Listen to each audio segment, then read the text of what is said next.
A liturgia de hoje fala de um encontro muito particular e muito interessante de Jesus que está pregando para a multidão.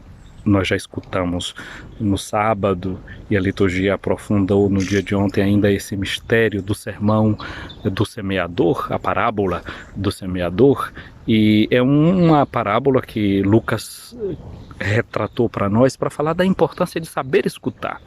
O capítulo 8, no versículo 18, que a liturgia previa para o dia de ontem, que nós não lemos porque era a festa de São Mateus, diz assim: olha, vocês prestem atenção como é que vocês escutam. E essa capacidade de escutar é muito importante, porque a capacidade de escutar depois vai nos fazer capazes de transmitir. Hoje Jesus então diz para as pessoas que disseram para ele: olha, teus irmãos, tuas irmãs estão aí fora, querem falar contigo. E Jesus olhou para a multidão e disse: olha, meus irmãos, minhas irmãs são esses que escutam a palavra de Deus e põem em prática. Nós já sabemos que Maria é aquela que escutou a palavra de Deus, que ela pôs em prática, que ela disse a Gabriel: faça-se em mim segundo a tua palavra.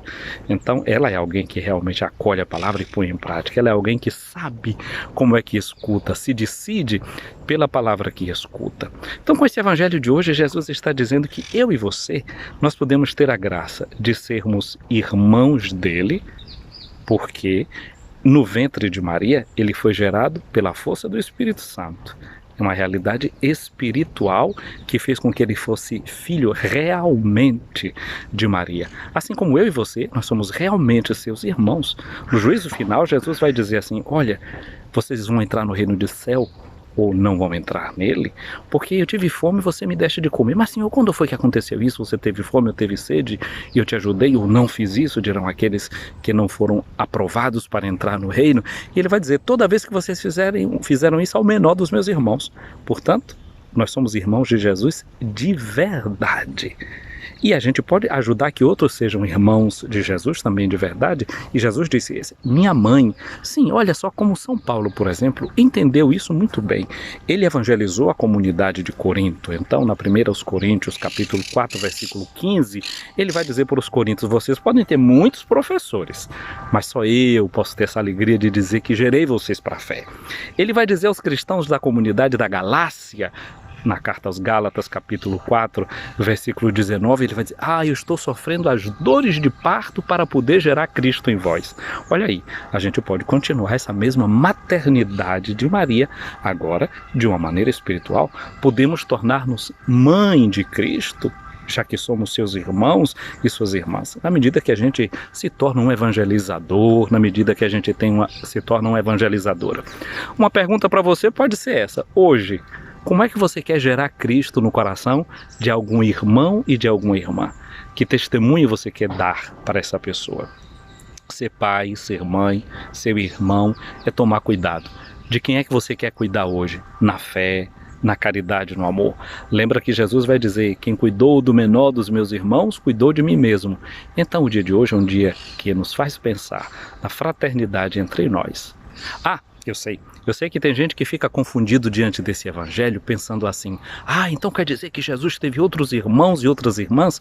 Aí a gente precisaria dar uma olhada em questões culturais e em questões linguísticas.